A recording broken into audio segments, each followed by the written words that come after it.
I'ma try it out. Okay.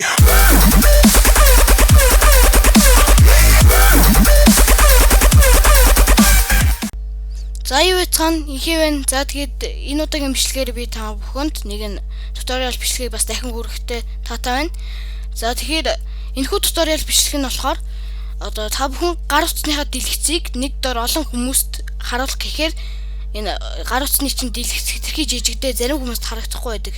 Ихэнх хүмүүст харагдахгүй байдаг. За тэгэхээр энэ асуудлыг би проект дээрээс одоо олон хүмүүст тэгж томруулж харуулах зорилгоор одоо тэгж энэ туториалыг хийж ин. За проектороос гадна компьютерийнхаа дэлгэц болон хавтгай тийм смарт ТV дээр хийж болно. За тэгээд одоо энэ туториалыг эхэлцгээе. Миний Google Chrome уншиж байна. За одоо та Google-ээс сайт sync хайж байгаа. За тэгэхээр энэ Samsung.com сайт sync гэдэг байгаа. Энэ Samsung-ийн яг үндсэн сайт нь байгаа. За тэгээд нийгэм хэлэхэд энэ нь Samsung зөвхөн Samsung-т болно. Тэгээд Samsung-наас өөр утсанд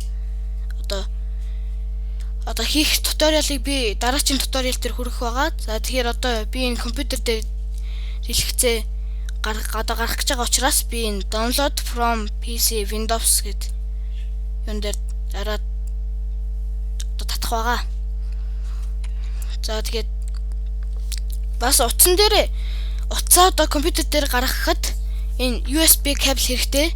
Тэгээд бас нэг ижил Wi-Fi хэрэглэж байгаа юм дээр болно л одоо хоёр компьютер утсан дээр болно л доо. Тэгтээ тэр нь одоо энэ USB кабель залгаснаас хэтэрхий одоо нэлээд удаан байдаг учраас энэхүү USB кабелийг залгасан хамаагүй дээр байдаг. За тэгээд энийг одоо татаад дуустал түр пауз хийчээ. За ингээд энэхүү програм маань миний компьютер дээр суулаа. За ганцхан компьютер дээр суулгахаас гадна Samsung утсандаа бас тэрхүү сайт sync-ийг суулгах хэрэгтэй байгаа. За тэгэхээр одоо энэ сайт sync-ийг суулгах талаар би одоо харуулъя.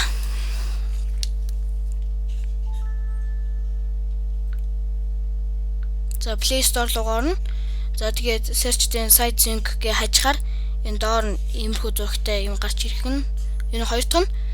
За тэгээд энийг install хийж байгаа. Accept. За 733 МБ-ийн зай ажиллана гэж байна.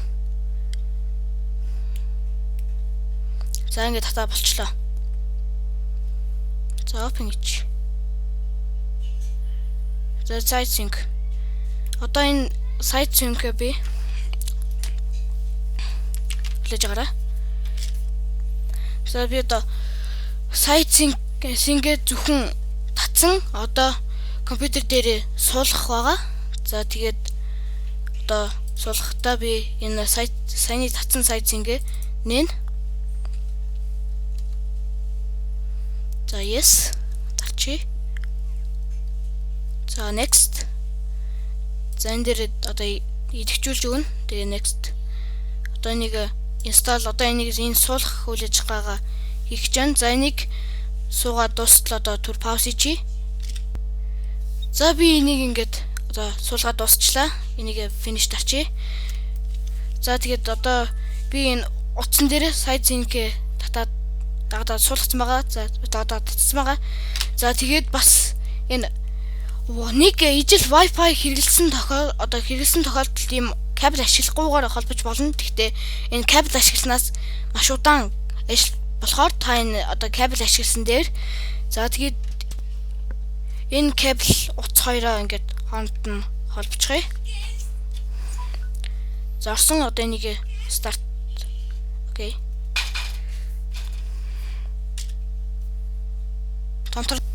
За утас маань ингээд драйвераа одоо татчих эхэлж байна. За одоо утас маань ингээд драйвераа татчих эхэлж байна. За тэгээд одоо татаад дуустал түр пауз хийчи. За старт одоо дарчингуудаа нэг юм гарч ирнэ. За тэгээд одоо энэ phone screen гэж яз. Энэ phone screen дээр дарна.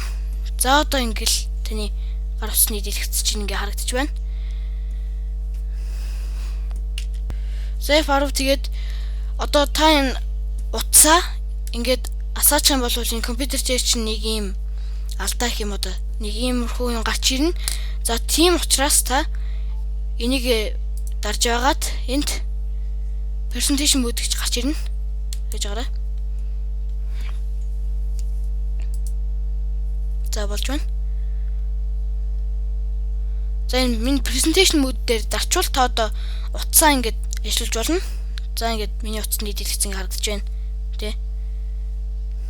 Гэл. Одоо би YouTube руу орлоо. За та одоо энэ компьютер тэр проектортай холбочоор маш том зааланд одоо олон хүмүүст ингэж гар утсаа харуулж болно. За ингээд миний туториал бичлэг энэ түрээд ингээ өндөрлөж байна. Миний туториал бичлэг та бүхэн багахан ч гэсэн тусалсан байх гэж найдаж байна. За тэгээд subscribe